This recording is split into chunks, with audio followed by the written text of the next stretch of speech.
Hey guys, Lee Bratcher. I'm the president of the Texas Blockchain Council. I'm here today with Sunil Daluvoy, who is the global head of business development at Abra. And we're going to have a conversation about what's been going on the last couple of months. How is Abra doing things a little bit differently as far as risk is concerned? But before we jump into that, tell us a little bit about yourself. How did you get into the space? Just learn a little bit about your background. Thank you, Lee. Well, thank you so much for inviting me here today. I'm very excited to speak with you as well as share my story as well as Abra's and discuss how we worked with the Texas Blockchain Council. So I moved to Texas back in 2020 after spending 15 years in San Francisco. And my wife's from Texas. We met here. We got married here. So once our daughter was born, it seemed like a great place to raise a family. I tend to think so too. I've got 3 daughters. So how old's your daughter? My daughter's 3. That's so awesome. She's acting like she's 16, but she's 3. I get that. Yeah, I've got a 4 and a 5-year-old daughter who are, both, tramps around the house in princess dresses and makeup. They should meet. Yeah, that's fun. Okay, so there's been a lot of chaos and carnage the last couple of weeks with Celsius and Voyager and the just general bear market. What happened there, in your opinion, with regards to risk, and how is Abra different? How are you thinking about risk differently? Yep. Well, first I'd like to say that we are actually in a general recession as the economy. So there is that macro trend that's overlaid across all this stuff too. But there are some things unique and specific that's happened in the crypto markets that's led to this current state of crisis, I call it, of confidence overall. The firms you mentioned, they were practicing a very risky approach for offering yield for their customers. So their exposure was probably more risky than they had realized. And so when things started to go south, it went south pretty quickly, and they didn't have the liquidity to honor the client's withdrawals. It's as simple as that. It's similar to a bank run. When you go to a bank, when you pick a deposit, they don't actually have your cash in your account. They put that money to work. And that's what these firms do. That's what Abra does. But they had a risk management practice that are probably a little bit different than ours, but it was more risky, but that also allowed them to offer much higher yields and rates of interest. So that was really the difference there. And I can get into how we manage it differently. But I think I think for the most part, most of these issues started with the Terra Luna collapse, which is a stable coin that is pegged to an algorithmic dollar or synthetic dollar, not a real fiat dollar. And as that unwound, a lot of the people that were in that position had to take their positions in other places. And so it causes cascading effect. So one domino falls, all the other things fall too. And I think that what happened with the case of both Voyager and Celsius is they had what we call a borrower concentration risk, which they had a few number of borrowers that had a huge position. So if they went south quickly, then they'd be in trouble. So a lot of this is like also the duration too. If it happens over a long period of time, they can unwind positions and they can get that liquidity back. But if they don't preserve enough liquidity, it happens quickly, you have what happened in the market with them recently. Yeah, I still don't understand how Three Arrows Capital made up such a large percentage of I think their assets outstanding. Well, first, it's clear based on the filings that they lied about their position. So that's how part of it. If it's there's not entertaining reading, but it's fascinating reading is now that they filed these bankruptcy in bankruptcy proceedings. If you look at their filings, under penalty of perjury, they have a risk here, right? So don't listen to what they say in the media. Look and read what they say in the court. And if you look at that, you'll see there's a lot of discrepancies, a lot of allegations that will be played out. And that's one of the big issues that happened with them, I think. There's other things too. But when times are good and these guys are making money, everyone seems to pour in. But when it went south pretty quickly. Wow. So thinking about risk, how is Abra's risk management practice? How is it formed? Yep. The background of some of the team in that part of the business. How do you think about risk? Well, the company has taken a very conservative approach to risk, in the sense that we were late to offering these products. We want to do it right. We want to make sure we have the right kind of structure and regulatory compliance. So we have a risk management process and protocol and policies in place to do it. But I really think the first thing starts with hiring the right people. So if you look at some of the crypto companies, they hire mainly a lot of people with technology backgrounds and some in finance backgrounds. We hire people with risk backgrounds, risk management backgrounds. So you need to start with hiring the right people, then put in place protocols and policies to do this. So we were very, again, conservative or aggressive. It depends on your perspective, but we took a very responsible risk approach to what we're doing in crypto. You can't have a situation with zero risk. Right. That's impossible.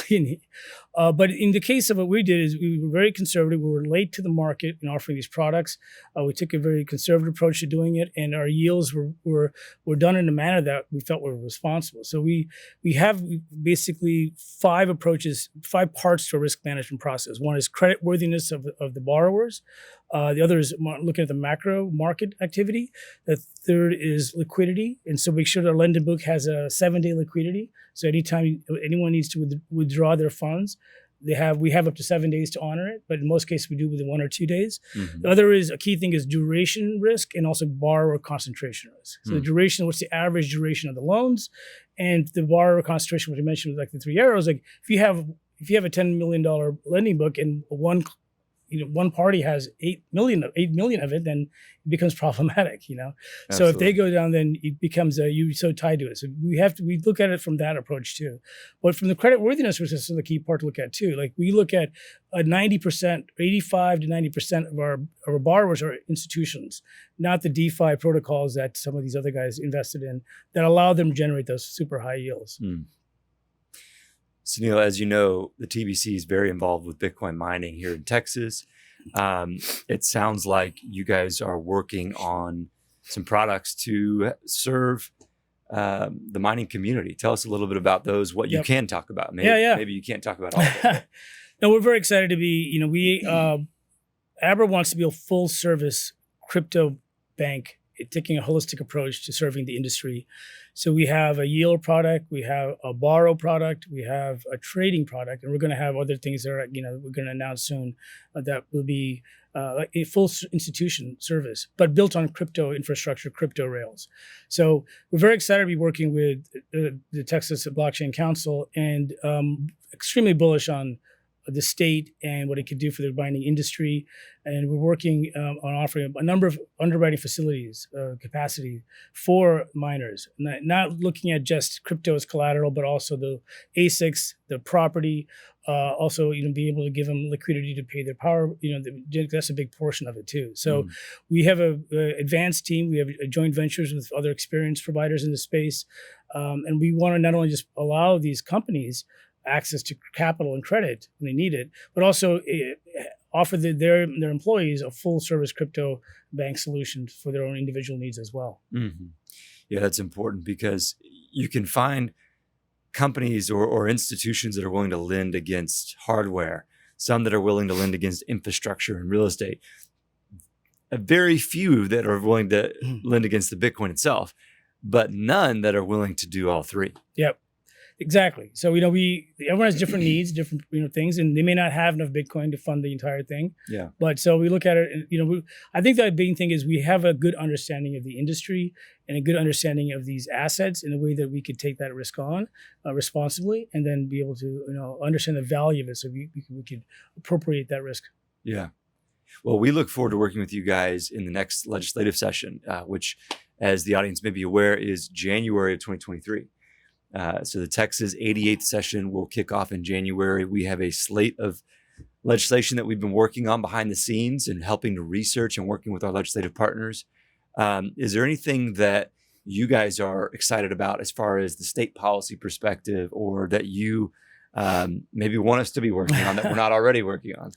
I think that you mentioned earlier before we jumped on the interview that there's some things being considered for consumer protection, and we're all for full disclosure and appropriate risk. Like a lot of the things that we're talking about, what happened is that that risk wasn't properly disclosed, and people didn't make informed decisions.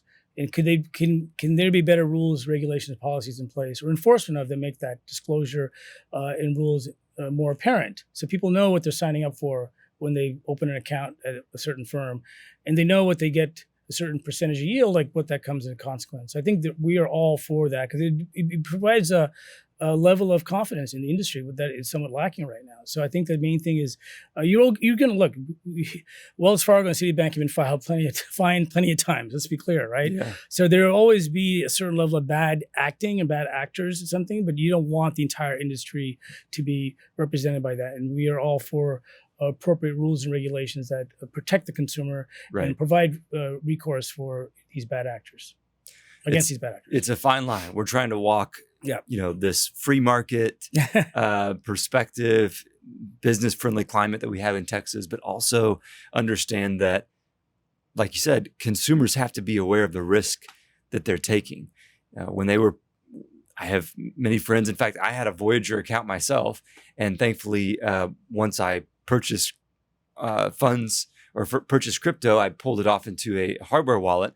But had I kept it on the account, I would have lost those funds. Yep. And so there weren't sufficient disclosures made, especially on their lending, their yield products. I guess they call those the reward products, depending on the vernacular. Yeah, look, I mean, I'm giving many of these people the benefit of the doubt. I don't think they're necessarily nefarious actors or malintent.